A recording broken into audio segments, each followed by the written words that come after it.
नारी शिक्षा का विषय गत 70 वर्षों में बहुत अधिक उभर कर आया है और ऐसा होना स्वाभाविक भी है, क्योंकि इन्हीं 70 वर्षों में यह विमर्श तैयार किया गया कि प्राचीन भारत में नारी को शिक्षा का कोई अधिकार नहीं था एवं वह शोषित उत्पीड़ित है, जबकि यह विमर्श पूर्णतः निराधार है। भारत की संत परंपरा व सामाजिक समरसता में तो स्पष्ट लिखा है कि स्त्रियों को यज्ञोपवीत पहनने का अधिकार था, वेद पाठ का अधिकार था व विभिन्न प्रकार की कलाएं सीखने का अधिकार था।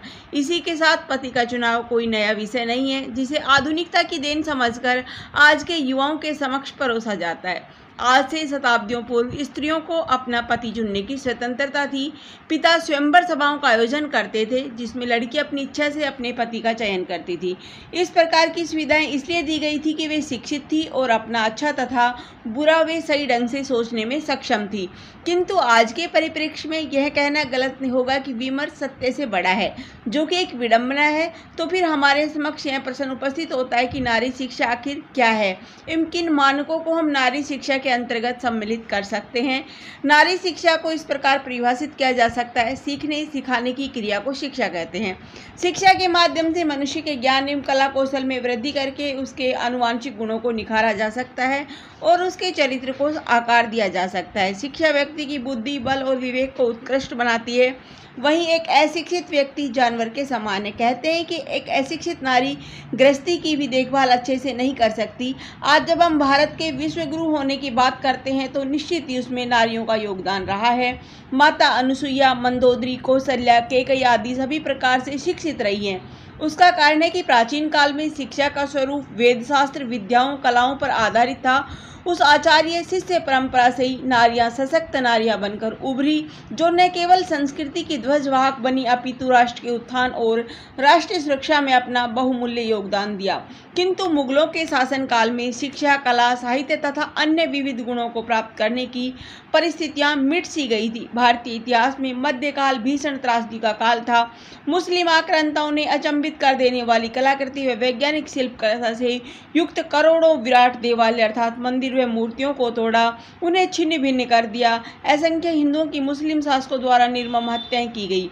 उसी काल में इन क्रूर शासकों के सैनिक व अन्य दरबारी हिंदू लड़कियों का अपहरण व बलात्कार करते थे। ऐसे में साहसिक और स्त्रियों का घर से बाहर निकलना भी दूभर था।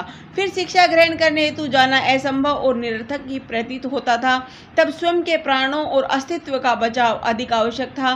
स्त्रियों के प्राणों की रक्षा हेतु उनकी शिक्षा पर अल्पकालीन प्रतिबंध लगाया गया, किंतु दुर्भाग्यवश कालांतर में यह एक कुप्रथा बन गई व भारत की संस्कृति स्त्री दमनकारी संस्कृति है। ऐसा विमर्श अंग्रेजों और भूरे साहबों द्वारा विश्व में तैयार किया गया, जबकि इस सत्य पर कभी प्रकाश नहीं डाला गया कि कथित विकसित आधुनिक देशों जैसे अमेरिका, यूरोप में भी स्त्री के प्रति दमनकारी भाव विद्यमान थे। उदाहरणार्थ, एक विदेशी महिला ने कई उपन्यास अपने पति के नाम से लिखे, क्योंकि महिला के नाम से उपन्यास नहीं बिकते थे। वहां का जनमानस स्त्रियों की बौद्धिक क्षमता को कितना तुच्छ मानता होगा, इसका आकलन इस उदाहरण से किया जा सकता है। किंतु केवल भारत में ही कुछ लोगों की विकृत मानसिकता को समस्त भारत की संस्कृति से जोड़कर भारत व सनातन धर्म को विदेशी फंडिंग के सहारे एक सुनियोजित षड्यंत्र के अंतर्गत कुख्यात किया जाता है। खैर, तत्पश्चात 18वीं सदी में स्त्री शिक्षा का पुनर्जागरण काल प्रारंभ हुआ, जिसमें कुछ कथित नारी शिक्षा के समर्थक व प्रचारक बनकर उभरे, जैसे राजा राम मोहन राय, सावित्रीबाई फूले, ज्योतिबा फूले इत्यादि। नारी शिक्षा का महत्व प्राचीन काल से है। उसे नए सिरे से नए विषय के रूप में रखा जाना भारत विरोधी शक्तियों का षड्यंत्र है, जिसे विफल हमें वास्तविक संदर्भ में ग्रंथों का अध्ययन व तथ्यों का प्रसार करते हुए करना होगा। वर्तमान की शिक्षा पद्धति से ही आज नारी प्रत्येक क्षेत्र में नए कीर्तिमान स्थापित किए जा रही है, किंतु उस अकादमिक शिक्षा पद्धति में नैतिकता व संस्कारों का अत्यधिक अभाव है, जिसके चलते आज की नारियों का झुकाव पश्चिमी विचारों की ओर अधिक है। छद्म नारीवाद व दिन प्रतिदिन घटते सामाजिक मूल्य उसी का परिणाम है। आज की जिन शिक्षा पद्धति में कौन से बिंदुओं को सम्मिलित करने की आवश्यकता है, वे इस प्रकार है। भारत की शिक्षा पद्धति में सर्वप्रथम वेदांत को सम्मिलित करने की आवश्यकता है। जिससे समस्त विद्यार्थी वर्ग पुनः अपनी जड़ों से जुड़ सके। शिक्षा दो प्रकार से क्षेत्रीय आधार पर हो, नगरीय व ग्रामीण। परिवेश के अनुसार शिक्षा में परिवर्तन किए जाने चाहिए। आज की शिक्षा पद्धति में नैतिक मूल्यों की शिक्षा पर अधिक प्रबल देना चाहिए।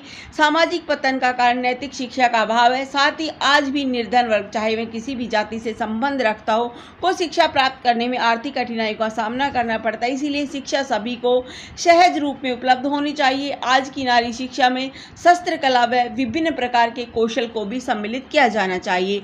हालांकि इस दिशा में कई कार्य हो रहे हैं। रोजगार उन्मुख शिक्षा पर तो केंद्र गत कई वर्षों से जोर दे ही रही है, फिर भी यह लाभ प्रत्येक वर्ग की महिला तक अभी नहीं पहुंचा है। इस पर और सुनियोजित पद्धति से कार्य करने की आवश्यकता है। इस प्रकार नारी शिक्षा इस तरह से होनी चाहिए कि वे अपने कर्तव्यों को उचित तरीके से पूरा करने में सक्षम हो सके।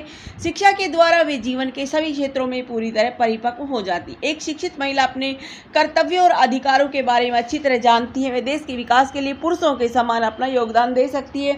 अतः ये कहा जा सकता है कि नारी की शिक्षा को अब अनुपयोगी नहीं समझा जा सकता। यह माता पिता की जिम्मेदारी है कि वे सुनिश्चित करें कि उनकी कन्याएं भी अनिवार्य रूप से विद्यालय जाएं और नैतिकतापूर्ण शिक्षा ग्रहण करें, जो न केवल उन्हें उनकी गृहस्थी चलाने में व नौकरी दिलाने में सहायक हो, अपितु राष्ट्र को भी मजबूत बना। धन्यवाद। जय हिंद, जय भारत।